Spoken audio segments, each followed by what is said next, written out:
ही महाभारतातल्या काका पुतण्याची भेट आहे.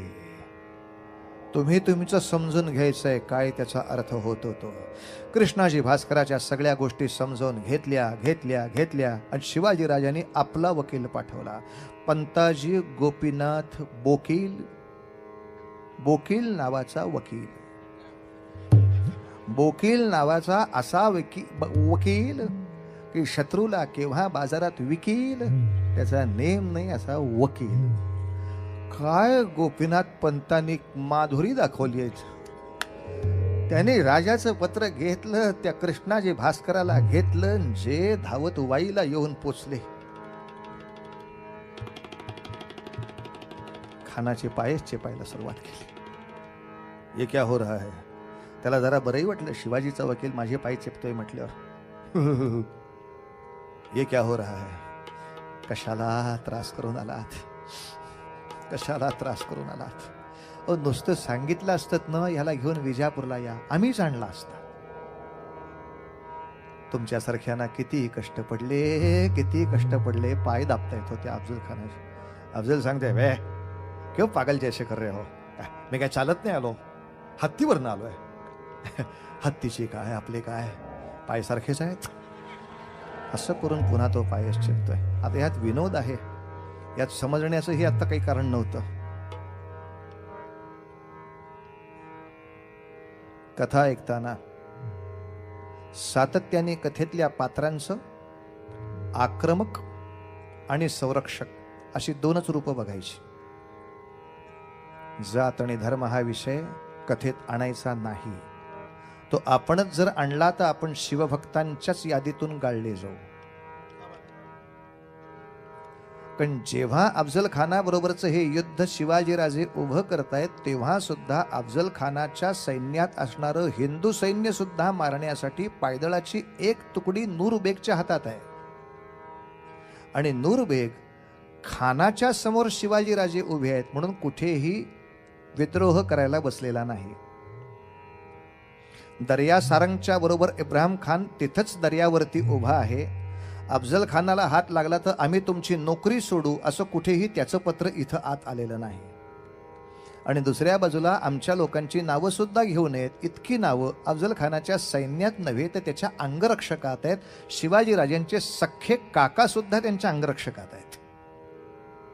त्याला तुम्ही आम्ही या दुर्दैवाला काहीच करू शकत नाही.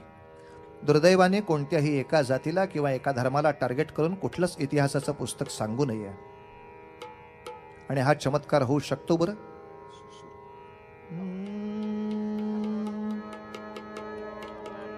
हा चमत्कार होऊ शकतो बरं. पण याच प्रतापगडच्या युद्धामध्ये शिवाजी राजांनी कृष्णाजी भास्करावर तलवार मारून त्याला मारून टाकलेला आहे. हा कृष्णाजी भास्कर नावाचा कुलकर्णी हा ब्राह्मण होता. हा अफजल खानाच्या वतीनं अंगावर चालून आला होता. आणि शिवाजी राजांनी त्याला तलवारीच्या दणक्याने फाकळी करून मारला. शिवाजी राजांनी एका ब्राह्मण माणसाला मारला याच्याबद्दल भारतातली कुठलीही ब्राह्मण संघटना असंतोष व्यक्त करत नाही. कारण सगळ्या ब्राह्मण संघटना मान्य करतात कृष्णाजी भास्कर हा जरी ब्राह्मण असला तरी सुद्धा तो आक्रमकाच्या वतीनं आला होता. तो मारण्याच्या योग्यतेचाच होता. शिवाजी राजांनी पवित्र कार्य केले त्या ब्राह्मणाला मारून सुद्धा.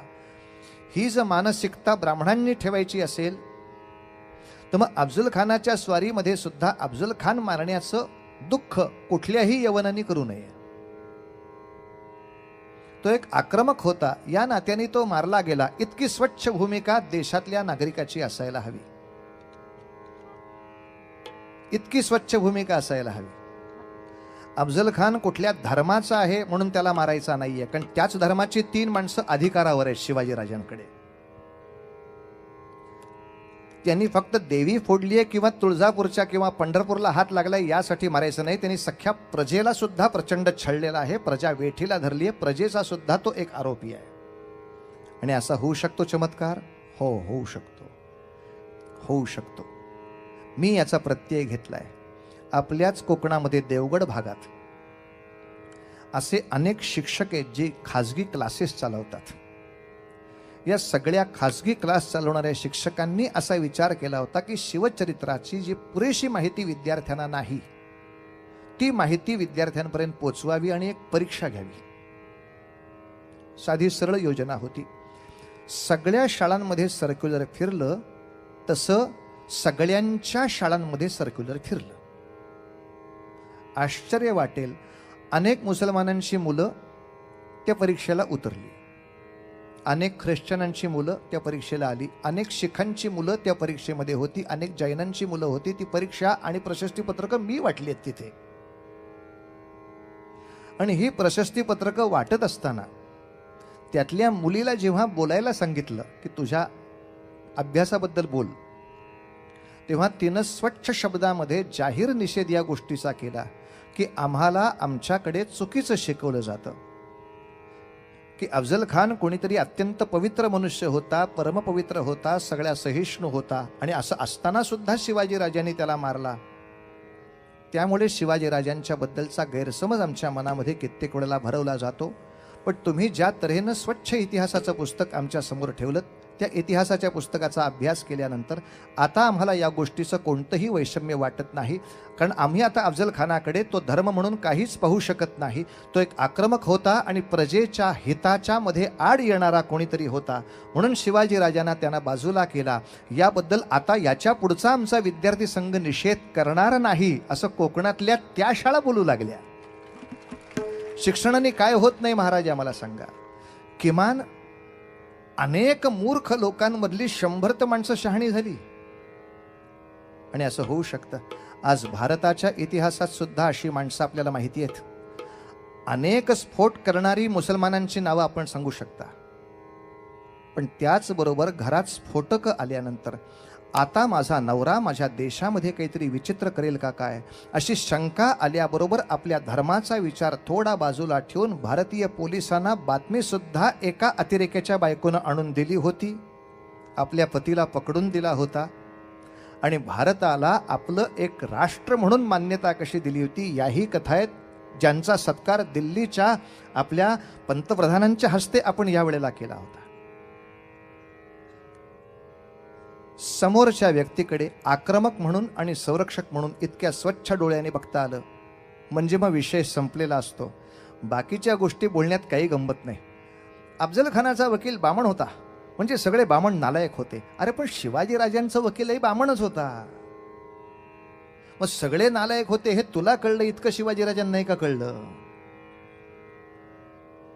आणि दुसऱ्या बाजूला अनेक जातींच्या बद्दल बोलायचं झालं तर सगळ्या जातीची माणसं जशी हिकडं होती तशी अफजल खानाच्याही सैन्यात सगळ्या जातीची होती. कशाला नावं घेऊन भांडण काढा? फक्त एक ब्राह्मणच होता का अफजल खानाच्या बाजूला? इतर सगळ्या जातीचे हिंदू नव्हते का अफजल खानाच्या बाजूला? अंगरक्षक होते अफजल खानाचे. इतकंच नव्हे तर एखाद्या वेळेला असंही झालं असतं, असं झालं असतं की मुसलमानांची एक मोठी फौज जर शिवाजी राजांच्याकडे असती आणि चुकून एखाद्या श्रद्धास्थानाला धक्का लागला असता, लागला नसता कधीही, पण चुकून लागला असता तर मुसलमानांच्या श्रद्धा इतक्या पवित्र आहेत की त्यांनी त्या क्षणाला नोकरी सोडून ते बाजूला गेले असते की नाही तुमच्याबरोबर येणार.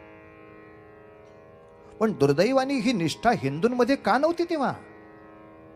तुमच्या डोळ्या देखत देवी भवानी फोडली जात होती, तुमच्या डोळ्या देखत पांडुरंगाला त्रास देत होता, का नाही तिथून वॉकआउट झाला?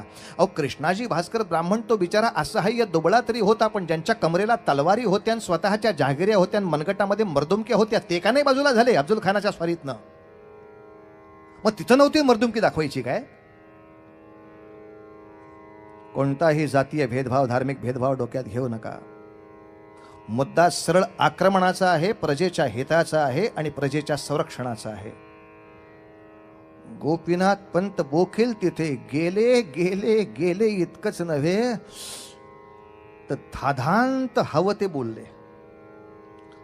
आमचा राजा घाबरट आहे, हो अति घाबरट आहे, त्याला आम्ही तुमच्या ताब्यात देतो, पण एकच अट आहे, तुम्ही जावळीला या, त्याला घेऊन जा.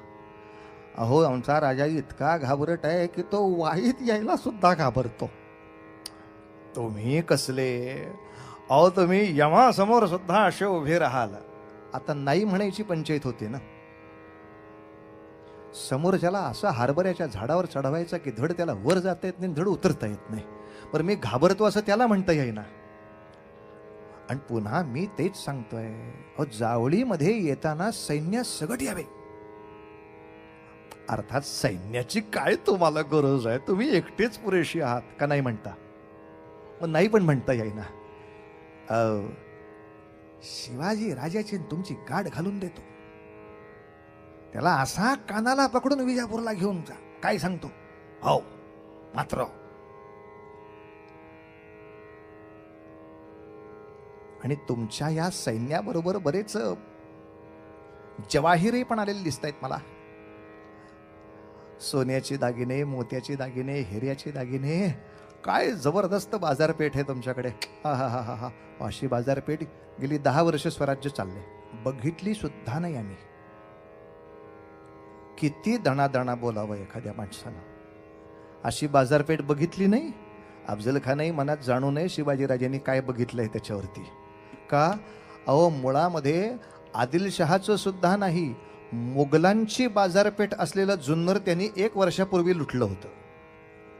आणि पुन्हा डोकं लढवून मागच्या स्वारीमध्ये मी तुम्हाला सांगितलं, जेव्हा शहाजीराजांची सुटका करायची होती तेव्हा मुराद महाराष्ट्राच्या दौऱ्यावर होता. तसा मुराद तिकडे गेला, आपला बाप मरेल ह्या कल्पनेनं गेला, पण तो जिवंतच होता. मग पुढच्या दौऱ्याला औरंगजेब इकडे आला होता. शिवाजीराजांनी औरंगजेबाशी संधान करून पुढच्या आपल्या दिव्य कार्याला आमच्या शुभेच्छा असं मैत्रीपूर्ण पत्र पाठवून औरंगजेबाला तिकडे बेसावत ठेवून त्याचीच असलेली जुन्नर नावाची बाजारपेठ अख्खी लुटून राजगडावर नेली होती. आता औरंगजेब असा चवताळला, हा माणूस आहे का काय? आत्ता माझ्याशी मैत्रीचे बोलतो, दुसऱ्या बाजूला माझी सगळी बाजारपेठ घेऊन जातो. हुकूम सोडले, शिवाजी माणसाची माणसं, राजाची माणसं दिसतील तिथं कापा, दिसतील तिथं तोडा. इतका संतापलेला औरंगजेब दुसऱ्याच दिवशी शिवाजीराजांचे वकील औरंगजेबापाशी असा चेहरा घेऊन उभे होते की अजी म्या पाप देखील. झाल्या गोष्टीबद्दल हमें सख्त अफसोस आहे. अशी चूक पुन्हा होणार नाही. पण बिलंदर एकदाही हे लुटलेले परत देऊ म्हटले नाहीत.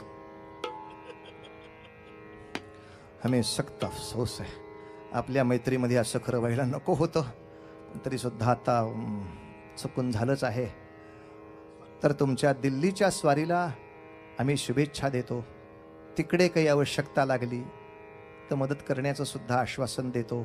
नंतरच्या काळात जिवंत राहून इकडे परत कधी आलात तरी मैत्रीचे आश्वासन देतो. कारण आता आणखीन पक्की खात्रीची खबर आली होती की शहाजहान आता आणखीन आजारी पडलाय. मुराद नेमका दिल्लीत पोचलाय, दाराशोकोह त्याच्याच आसपास आहे. हे दोघं जर आधी दिल्लीत बापापाशी पोचले तर औरंगजेबाची पंचायत होईल. औरंगजेबाला घाईनं दिल्लीत जाण्याची जल्दी आहे. याचा बरोबर फायदा घेऊन जुन्नर पर्यंतची बाजारपेठ शिवाजीराजेने घेऊन गेले होते. अरे मुघलांच्या बाजारपेठेत काय नव्हतं, असे 1 से 1 जड जवाहीर आणि 1 से 1 दागिन्यांची तिथे सगळी चंद्रावळी होती.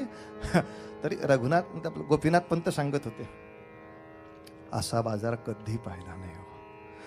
मनात असं आलंय की कल्याण, भिवंडी वगैरे ठिकाणच्या लुटी आता आम्ही जमा केली. आता अर्थात काय लुटी सुद्धा तुमच्याच आहेत, आमच्या म्हणजे तुमच्या. तर तुम्ही जेव्हा प्रतापगडला याल तर तुमच्याबरोबर सगळे मातब्बर सरदार सुद्धा येतील. तेव्हा त्या सगळ्यांचा सत्कार करण्यासाठी इतके चांगले अलंकार आमच्याकडे आहेत कुठे हो. नुसते लुटीत मिळालेल्या मोहरा आमच्याकडे. काय कळले काय?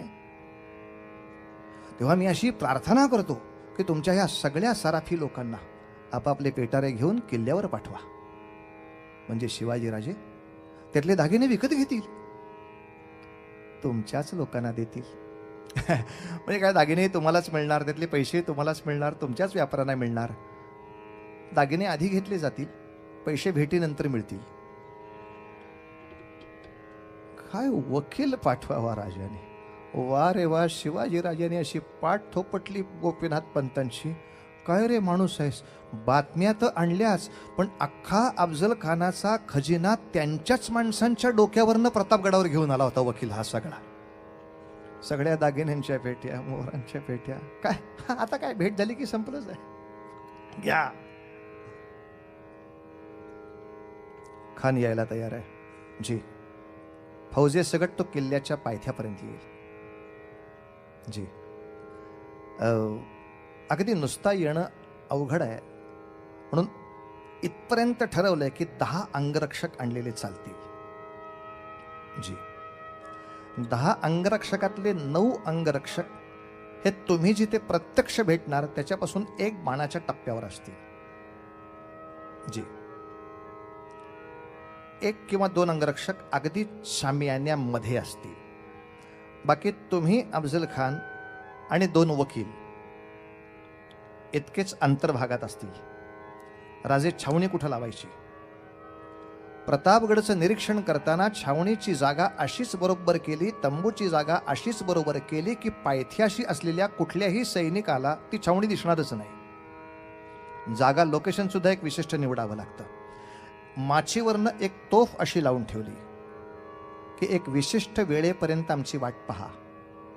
पण तंबूमध्ये गेलेला राजा जर इतक्या वेळाने बाहेर आला नाही तर समजून चाला बहुतेक घात झाला. पण घात झाला म्हणून खान आणि त्याची फौज जिवंत इथून जाता कामा नये. वर्ण तोफेचा गोळा खाली असा टाकायचा की अंगरक्षकांसकट आतली सगळी माणसं धुळधाण झाली पाहिजे. तोफखानावाल्याने तयार राहा. या सगळ्या आधीच्या तयारी लक्षात घेता आपल्याला कल्पना येईल की खानाने कट्यार मारली म्हणून शिवाजीराजेंनी बिचवा मारावा इतके काही बेसावते नाहीत. खानाने काहीच केलं नसतं तरी त्याला संपवण्यासाठी तोफ तयार आहे. एका बाजूला तोफ तयार, नेताजी, बाजी, येसाजी, कान्होजी सगळे आसपास उभे आहेत. तुम्ही खानाची आत आलेली सेना सगळ्या बाजूने वेढून तयार राहायचं आहे. जोपर्यंत किल्ल्यावरचे तोफांचे बार होत नाहीत तोपर्यंत कोणीही गडबड करायची नाही. नाही तर खान येताना ह्यातल्या कुठल्याही छावणीतली कुठलीही माणसं जर चुकून त्याला दिसली तर त्या क्षणी त्याला संशय येईल. खान इथवर आलेला वाईला परत जाईल. 8,000 एकाच्या चुकीनं सगळं फसणार आहे. मला कोणाचीही चूक नको आहे. कोणाकडेही मोबाईल नाहीत, रिमाइंडर नाहीत, वॉकी टॉकी नाही. फक्त संपूर्ण साधन होणारे एकमेकांवरचा दुर्दम्य विश्वास. ज्या ज्या ठिकाणी ज्या ज्या लोकांना सांगितले त्या त्या वाटा त्यांनी अडवून धरायच्यात आणि समोरचा गनिम साफ बुडवायचा आहे. नाही मला वाटलं असं कोणीही काहीही तिथं करायचं नाही. आपल्याला योजना तयार आणि दिवस निवडला होता मार्गशीर्षातली सप्तमी. आज बरोबर तो दिवस आठवड्याच्या दिवशीनं गुरुवारच्याच दिवशी दुपारी 12 ते 2 ची भेट घेतलेली.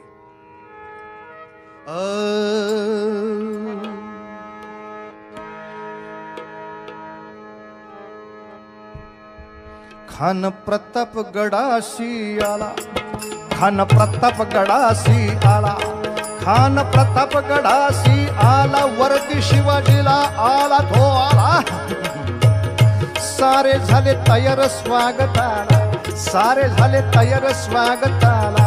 ठाई ठाई केलं दुकानाला, ठाई ठाई केलं दुकानाला. झाड तोडू करूया रस्त्याला जी जी, झाड तोडू करूया रस्त्याला जी जी. झाड तोडून थोडीशी वाट केली होती आणि जागोजागी दुकानं ठेवली होती. खानाच्या सैन्याची सरबराई. सगळे खानाचे सैनिक म्हणत होते शिवाजी राजा भ्याला हे खरंच असलं पाहिजे. नाही तर एवढी सरबराई कोण ठेवेल. राजांची सरबराई त्याच्यासाठीच चालली होती. जेवढे झिंगाल तेवढं युद्ध सोपं. एकदा पडल्यानंतर घाव घालायचीच कामं, उलटा वारी यायची शक्यताच नाही. त्यामुळं कोणीही हा निरोप धरून चालू नये की राजांनी सुद्धा दुकानं काढली होती पण ती शत्रूच्या सैन्यासाठी, स्वतःच्या सणासाठी नाही. वेगवेगळ्या दुकानामध्ये वेगवेगळ्या अवस्थेमध्ये हळूहळू मागचं सैन्य कमी होत चाललंय. पहिला मुळात प्रतापगडाच्या कडे जाणारा चढतानाच त्यांच्या उरावर धडकी भरली होती. आजही तुम्ही महाबळेश्वराच्या मार्गे किंवा वाईच्या मार्गे जात प्रतापगडाकडे, अहो सुमो गाडीतनं सुद्धा 3 वळणं गेली आणि मागं वळून पाहिलं तर कळत नाही आपण कुठल्या रस्त्याने इथं आलो. ही अशी परिस्थिती. त्या काळाच्या झाडी आणि जाळीमधनं खानाची पालखी जेव्हा 3-4 डोंगर पुढे गेली, कुठल्या रस्त्याने आलो बरं, येताना वेडा हत्ती पण घेऊन आला तिथं. ते हत्ती डोंगर चढताना त्यांचे जीव गेले, गुडघे खरचटले, झाडांना सोंडांची विळखे देऊन हत्ती जीव काढून वरती येत आहेत. आणि ते हत्ती डोंगरावर चढायला लागले की त्यांच्या पायाने सुटलेले दगड खालच्या अनेक दगडांना घेऊन खाली येत आहेत. तुमचेच हत्ती, तुमचेच पाय, तुमचेच दगड, तुमचीच माणसं. एवढा सगळा उपद्व्याप करत कसा बसा प्रतापगडच्या पायथ्याशी प्रकरण येऊन पोचलं. आणि तरीही अफजल खान निघाला तो 1,500 माणसं घेऊन निघाला. वकील लगेच आलेच. नाही नाही नाही नाही, 10 लोक ठरलेले आहेत. अहो, एवढे माणसं पाहिली तर राजा घाबरून परत माघारा जाईल तो मिळायचा नाही. अफजल खानाला कोणत्याही अवस्थेत शिवाजी राजा हवा. त्याही 1,500 हाशमाना थांबून धरलं आणि पुढे गेले. इथे एका माणसाचं फार मजेशीर वर्णन आहे. ती पालखी जात असताना त्या सैनिकांच्यासाठी प्रचंड सरबराई चालली होती. विविध पेय आहेत, विविध खाद्य आहेत, विविध फळं पण आहेत. पपईवाला आला. पपया घ्या, पपया. शिवाजीराजे कुठपर्यंत बित्तम बातमी काढू शकतात याची कमाल वाटेल. अफजल खानाच्या छावणीतनं ही पण बातमी आली होती की त्याला पपया जाम आवडतात.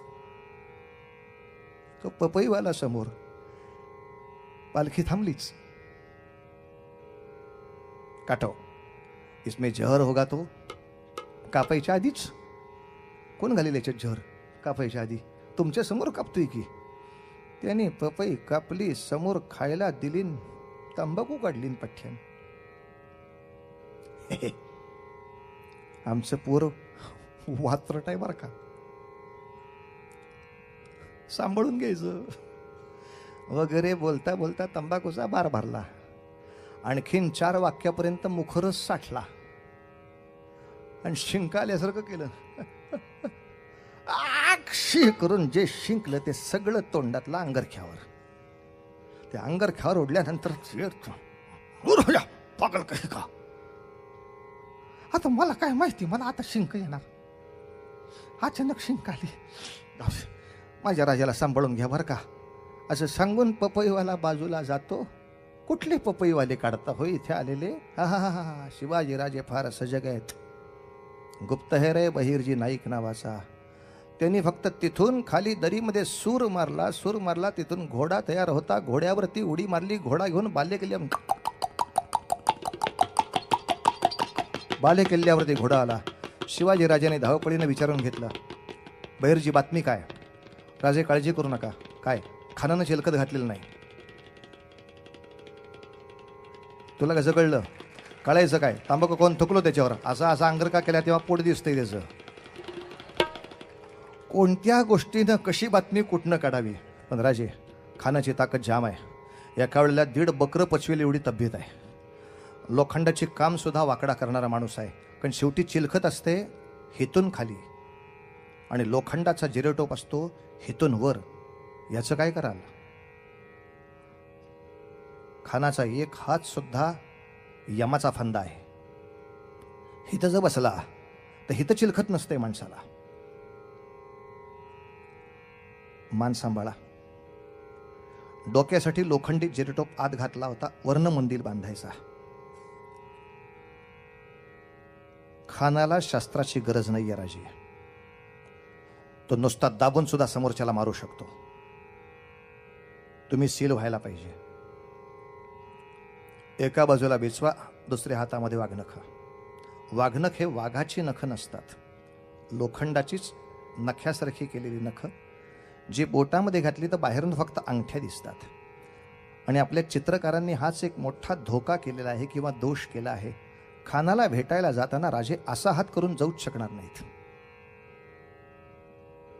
मुळात ते शरणागतीचा आविर्भाव करून तिथं भेटायला गेले. तो शरणागत असा उभाच राहत नाही, तो असा उभा राहतो मनुष्य. जे शेल्याने हात बांधून आलेत की मी तुम्हाला शरण आहे म्हणून. दोन्ही हात इथे आहेत म्हणून ते पोटाच्या जवळ आहेत.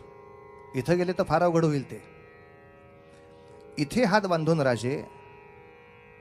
राजांनी शेजारी 2 माणसं ठेवलेत. एक संभाजी कावजी, दुसरा जीवा महाला.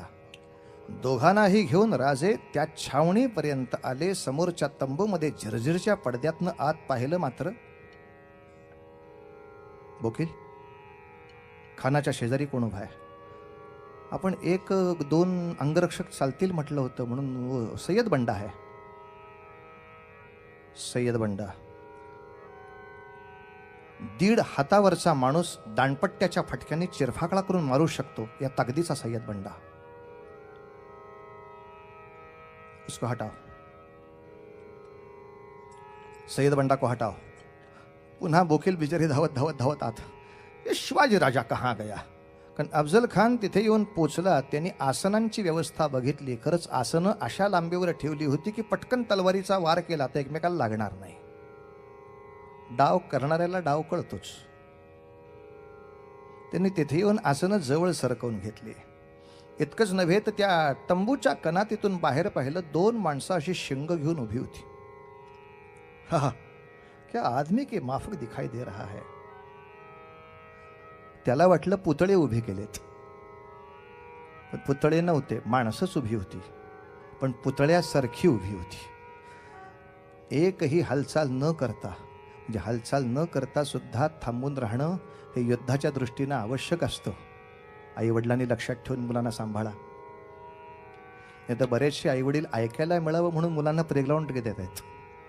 मुलं पळत सुटतात. हो, थोडंसं पळायला हरकत नाही, पण त्यांनी एकतानतेनं ऐकत राहण्यासाठी आपण मदत केली पाहिजे. एकतानतेनं ऐक, यातलं प्रत्येक पाऊल फक्त मृत्यूकडे चाललेलं होतं. याच्या पुढचा एकही क्षण कोणाला माहीत नाही अशा अर्थाचा होता.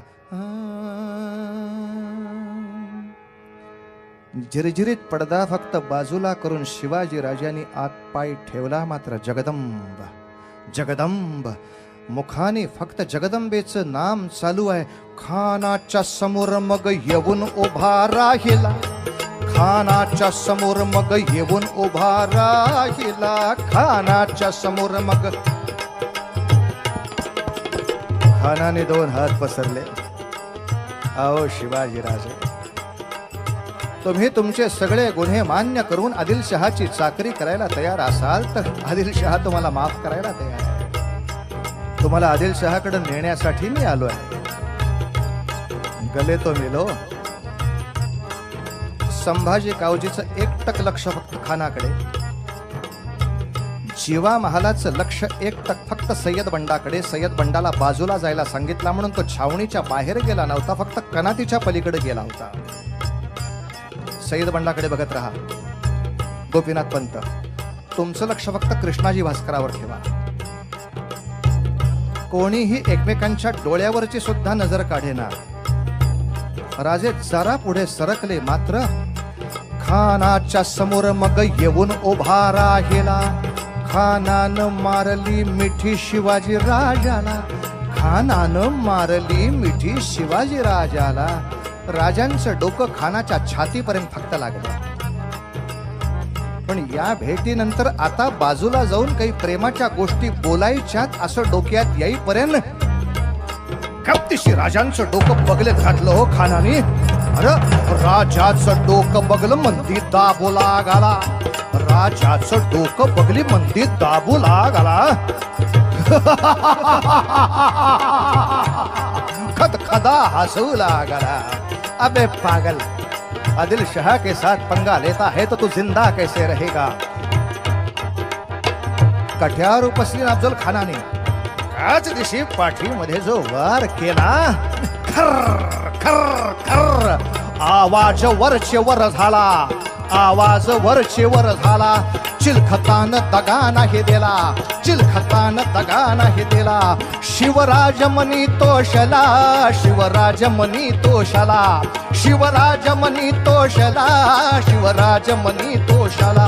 पहिला वार खाननच केला. पहिला वार खाननच केला. आता कडू म्हणे डावाशी डाव आपला जे डाव आपला जे डाव आपला. खानाने असं जबरदस्त डोकं दाबलं होतं की आकाशातले तारे जमिनीवर दिसायला लागले. पण मानगुट सुटणं शक्य नाही. खानाच्या शक्तीतून आपल्या ताकदीनं मानगोट काढता येणार नाही म्हटल्यावर डाव्या बाजूला अस्तनीमध्ये असलेला बिछवा बाहेर काढला. खपकन पोटामध्ये एका बाजूला बिछवा घातला, दुसऱ्या बाजूने वाघनं खुपसलं गेलं. मात्र टार टार टार टार टार एका टोकापासून दुसऱ्या टोकापर्यंत खानाचं पोट फाडून फाडून फाडून कोथळा बाहेर काढला. आतडी बाहेर लोंबायला लागली तेव्हा मात्र ओरडला. खान दगा दगा बोलाला, खान लवा लवा बोलाला. सय्यद बंडा तो मागून आता धावाला, सय्यद बंडा तो मागून आता धावाला. एक वार राजावर केला, जीवा महाला तिथं धावाला. वरच्या वर थरलं त्याला, वरच्या वर थरलं त्याला. आणि मग एका तलवारीच्या फाकडीनं सय्यद बंडाचा एक हात उडवला आणि अख्खा बंडा फोडून खाली ठेवला. आणि मग होता जीवा म्हणून की हो शिवा वाचला आपला, जे जीव वाचला आपला. सय्यद बंडा संपला. अफजल खानानं त्याही अवस्थेत आपली आतडी परत पोटात घेतली. समोरच्या कृष्णाजी भास्कराची तलवार काढून घेतली. त्या अवस्थेत शिवाजी राजाच्या डोक्यावर तलवार घातली. वरचं लोखंडी कडं तुटलं राजाचं. कपाळाला जखम झाली, नाकाच्या शेंड्यापर्यंत रक्ताची धार लागली. अंगाला असलेला कापरा अजून कमी झालेला नव्हता. राजा फक्त खानापासून बाजूला झाले. खान तंबूतनं पळत सुटला, बाहेर जाऊन पालखीमध्ये बसला. संभाजी कावजी वेड्यासारखा माग धावला. पालखीच्या भोयांचे पाय तोडले. अफजल खानाचं डोकं संभाजी कावजीनं कापलं. ते डोकं घेऊन आतमध्ये आला. हे डोकं असंच्या असं सील करा, राजगडाकडे पाठवा मासाहेबांच्याकडे. आणि वरच्या तोफखानेवाल्याला निरोप द्या, आता छावणीवर तोफ टाकू नको म्हणावं, फक्त तोफांचे बार कर म्हणजे सगळ्यांना कळेल काय करायचं ते. आणि प्रतापगडावरनं तोफाचे बार झाले. मात्र सगळ्या मावळ खोऱ्यामध्ये हर हर हर हर महादेव. तोफांचे बार उडविले, तोफांचे बार उडविले, तोफांचे बार उडविले. सैन्य उधळले लपून ठेवलेले, तोफाचे बार उडविले, सैन्य उधळले लपून ठेवलेले. रानमाळ पाटाच रक्ताचे, रानमाळ पाटाच रक्ताचे. विजयी ते सैन्य मराठ्याचे, विजयी ते सैन्य मराठ्याचे. वंदिती पाय शिवाजीचे, हाजीची वंदिती पाय शिवाजीचे. सगळ्या बाजूनी जे मराठी लष्कर उठलं, फक्त लांडगे तोड, लांडगे तोड, लांडगे तोड. 1 2 3 4 5 हे खाना बरोबर आलेल्या 20,000 फौजेला मातीमध्ये गाडून काढलं प्रतापगडाच्या तिथे. आणि उरलेल्या सैन्याला मारायला माणसं वाईवर धावत सुटली. वाईची माणसं वाटच पाहत होती खान साहेबांच्या काय आता वार्ता येत आहेत म्हणून. तोफांचे आवाज ऐकल्यानंतर सगळ्यांना बहुतेक कळलं की प्रेमाची भेट झाल्याची खूण म्हणून तोफा वाजतायत की काय. पण कुठलं प्रेम, हे भलतंच प्रेम होतो गेलेलं होतं.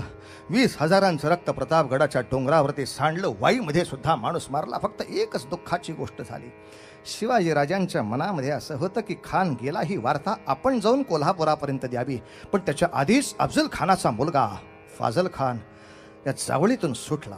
हे सुटण्यासाठी आपल्याच सैन्यातल्या खंडोजी खोपडे नावाच्या माणसांनी फितुरी करून त्याला रस्ता दाखवला. हरकत नाही, एक सुटून गेला तरी सुद्धा वाईपासून आता आनंदोत्साह साजरा करून सैन्याला 1 महिना सुट्टी देऊया का, विजयी मिळाल्याबद्दल. शिवाजी राजाचं काम तसं ढसाळं नाही.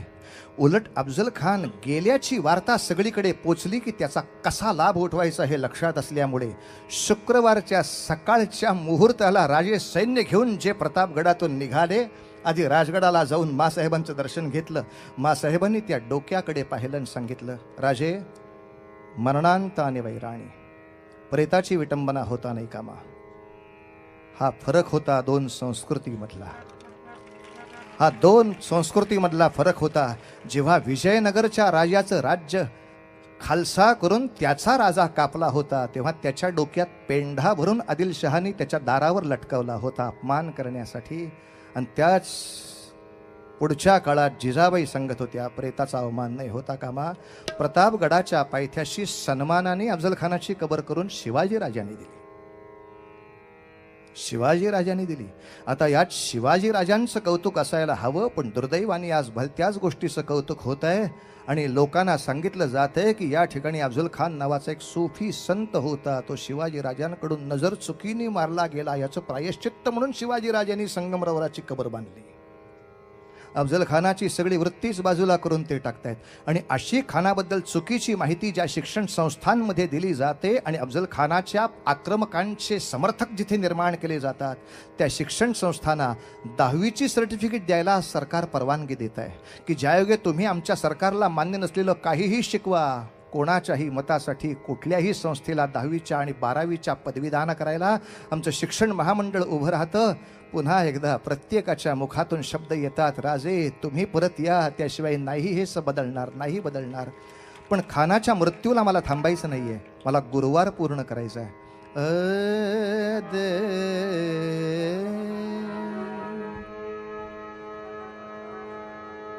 शिवाजी राजांची मोहीम त्या ठिकाणी जी निघाली, वाईपासून कोल्हापुरापर्यंत पुढच्या 3 महिन्यामध्ये धडक मारली. कोल्हापूरचा पन्हाळा राजांनी जिंकून दाखवला. लक्षात घ्या, मार्गातली सगळी गावं, सगळी शहरं, अफजल खान मेला ही बातमी ऐकून घाबरलेली माणसं दुसऱ्या क्षणाला ऐकायला यायची. राजे आलेत, काय करता? तलवारी टाकून माणसं शरण येत होती. शेवटची 10 मिनिटं मला मदत करा. याच वेळेला नेमका खंडोजी खोपड्या त्यांनी कान्होजी जेध्याचा वशिला लावला आणि शिवाजी राजांकडे अर्ज असा केला की प्रतापगडाच्या युद्धात थोडी झाली असेल फितुरी आमच्याकडनं, परत आम्हाला घ्या सेवेत.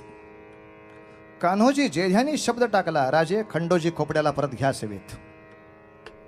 राजांच्या नियमात ते बसणार नव्हतं, पण कान्होजींची योग्यता काय मी मगाशी सांगितली तुम्हाला.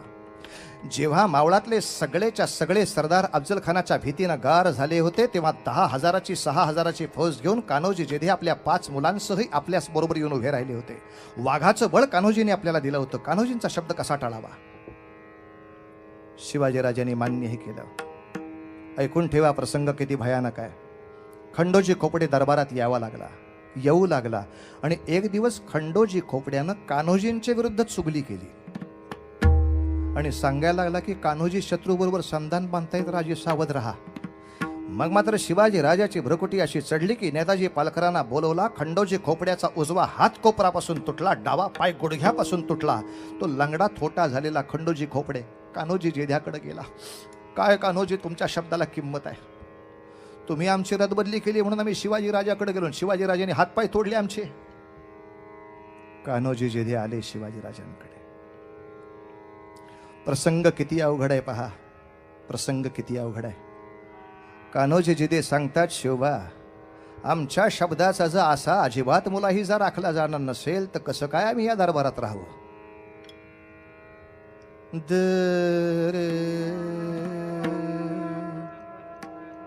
कसं राहावं आम्ही या दरबारात?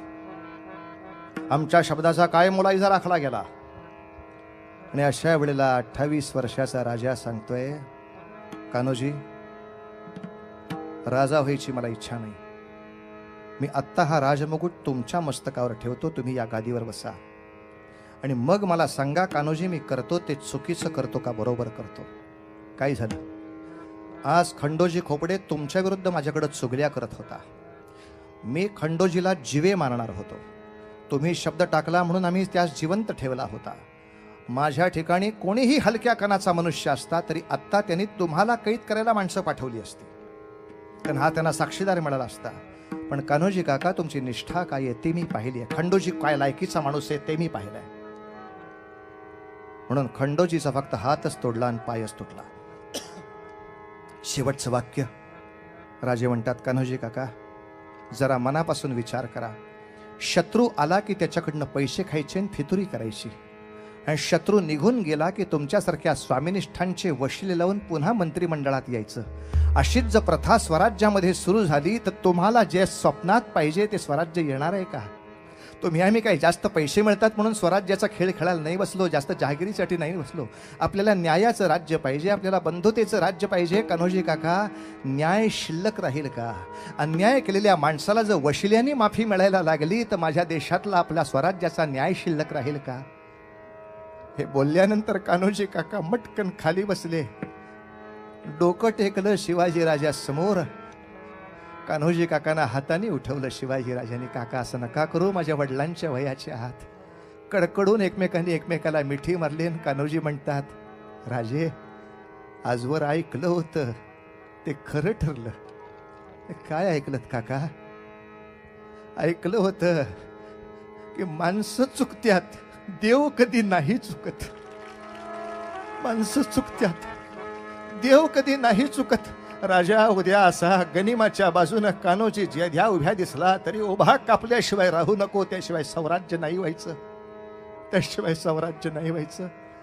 आणि कान्होजी काकांना कडकडून मिठी मारल्यावर राजे म्हणतात, कान्होजी तुमच्यासारख्या माणसाची निष्ठा इथे राहणं हे 10 प्रतापगडची युद्ध जिंकल्याचं पुण्य माझ्या पदरामध्ये पडत असतं. कान्होजी गड जिंकता येतो, युद्ध जिंकता येतात, माणसं प्रेमाने जिंकून राहणं. शेवटी गड कोण सांभाळणार? माणसंच तर सांभाळतात. माझ्या शब्दाचा अपमान झाला, हा मत्सर करून हा माणूस बाजूला नाही गेला. माझ्या शब्दाचा अवमान झाला, ही असूया करून हा माणूस बाजूला नाही गेला. ही सगळी माणसं एकमेकांची असूया न करता अनुसूयेसारखी राहिली. तेव्हा दत्तात्रेयाच्या गुरुदत्ताचा या ठिकाणी साक्षात्कार आम्हाला दिसला. पूर्ण निर्मत्सरी मन कसं असतं, पूर्ण असूया विरहित मन कसं असतं. अफजल खानाला मारल्यानंतर सुद्धा सन्मानाने त्या ठिकाणी त्याची कबर बांधणारे राजे. आणि त्याच बरोबरीनं कृष्णाजी भास्कराला एका हाताने संपवत असताना दुसऱ्या बाजूने या प्रतापगडच्या युद्धात प्रत्येक वीराला आपल्या हाताने अलंकार चढवणारे राजे. कान्होजी जेध्यांच्या अशा सुंदर मनाने नेत्रातून गंगा भागीरथी वाहणारे राजे. राजांची किती अनेक विलोभनीय रूप पाहूया.